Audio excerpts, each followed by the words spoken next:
మాజీ మంత్రి హరీష్ రావుపై టీపీసీసీ అధికార ప్రతినిధి చెనగాని దయాకర్ ఉస్మానియా యూనివర్సిటీ పోలీస్ స్టేషన్లో ఫిర్యాదు చేశారు. విద్యార్థులతో కలిసి పోలీసులకు ఫిర్యాదు అందజేసిన ఆయన తెలంగాణ ప్రజలకు హాని కలిగేలా క్షుద్ర పూజలు చేశారంటూ ఆరోపించారు. ఈ ఘటనపై విచారణ జరిపి చట్టపరమైన చర్యలు తీసుకోవాలని పోలీసులను కోరారు. ఈ సందర్భంగా చెనగాని దయాకర్ మాట్లాడుతూ తెలంగాణ రాష్ట్రంలో వర్షాలు పడకుండా ప్రజలు కరువు కాటకాలతో ఇబ్బందులు పడాలనే ఉద్దేశంతో హరీష్ రావు తమిళనాడు, కర్ణాటక రాష్ట్రాల్లోని పలు ప్రాంతాలకు వెళ్లి క్షుద్ర పూజలు నిర్వహించారంటూ ఆరోపించారు. ప్రజాప్రతినిధిగా ఉన్న వ్యక్తి ఇలాంటి చర్యలకు పాల్పడడం సమాజానికి తగదని, ఈ వ్యవహారంపై తెలంగాణ ప్రజలకు హరీష్ రావు బహిరంగ క్షమాపణ చెప్పాలని డిమాండ్ చేశారు. ప్రస్తుతం ముఖ్యమంత్రి రేవంత్ రెడ్డి నాయకత్వంలో రైతులు, మహిళలు, నిరుద్యోగుల సంక్షేమం కోసం ప్రభుత్వం పలు కార్యక్రమాలు అమలు చేస్తోందని, రాష్ట్రం అభివృద్ధి దిశగా పయనిస్తున్న సమయంలో ఇలాంటి చర్యలు ప్రజల్లో అపోహలు సృష్టించే ప్రయత్నమని విమర్శించారు. ఈ అంశంపై పోలీసులు సమగ్ర విచారణ జరిపి నిజానిజాలు వెలికితీసి చట్ట ప్రకారం చర్యలు తీసుకోవాలని జనగాని దయాకర్ కోరారు. ఫిర్యాదు చేయడం జరిగింది. తెలంగాణ రాష్ట్రంలో వర్షాలు పడవద్దని, తెలంగాణ ప్రజలు కరువు కాటకాలతో ఇబ్బంది పడాలని, ఇవాళ తెలంగాణ రాష్ట్రంలో కరువు సంభవించాలని తన కుట్ర బుద్ధితోని, తన వక్ర బుద్ధితోని ఇవాళ తాంత్రిక విద్యలకు, క్షుద్ర పూజలకు పాల్పడి ఇవాళ తమిళనాడు, కర్ణాటక, శివమొగ్గ,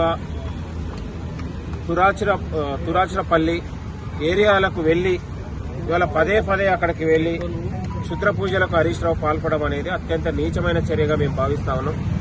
తెలంగాణ రాష్ట్ర ప్రజలకు బేషరతగా క్షమాపణ చెప్పాలని కూడా హరీష్ రావు గారికి డిమాండ్ చేస్తా ఉన్నాం.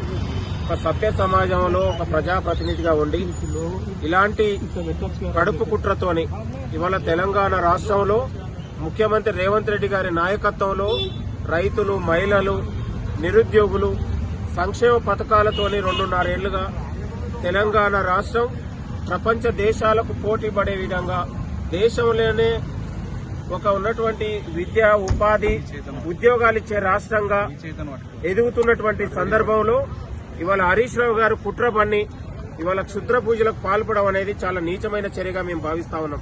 కాబట్టి ఉస్మానియా యూనివర్సిటీ పోలీస్ స్టేషన్లో ఇప్పుడు కంప్లైంట్ చేసి, ఓయూపీఎస్ గారు కూడా కంప్లైంట్ చేసి చట్టరీత్యా చర్యలు తీసుకొని బిఎన్ఎస్ చట్టాల ప్రకారం ఆయనపై కూడా కేసు నమోదు చేసి ఇవాళ దర్యాప్తు చేయాలని కూడా పోలీసు వారిని కూడా మేము కోరుతా ఉన్నాం.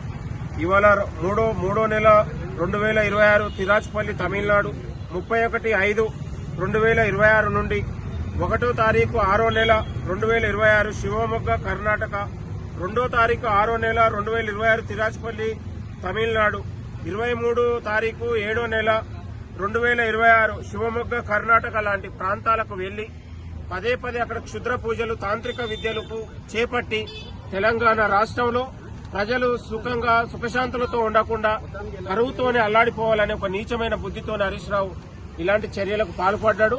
తక్షణం తెలంగాణ రాష్ట్ర ప్రజలకు క్షమాపణ చెప్పి ఇవాళ పోలీసు వారు కూడా అతను ఉన్నటువంటి వెళ్లిన ప్రాంతాలు గాని, అతను చేసినటువంటి చర్యలపైన పూర్తి విచారణ చేయాలని కూడా కోరుతా ఉన్నాం. Thank you.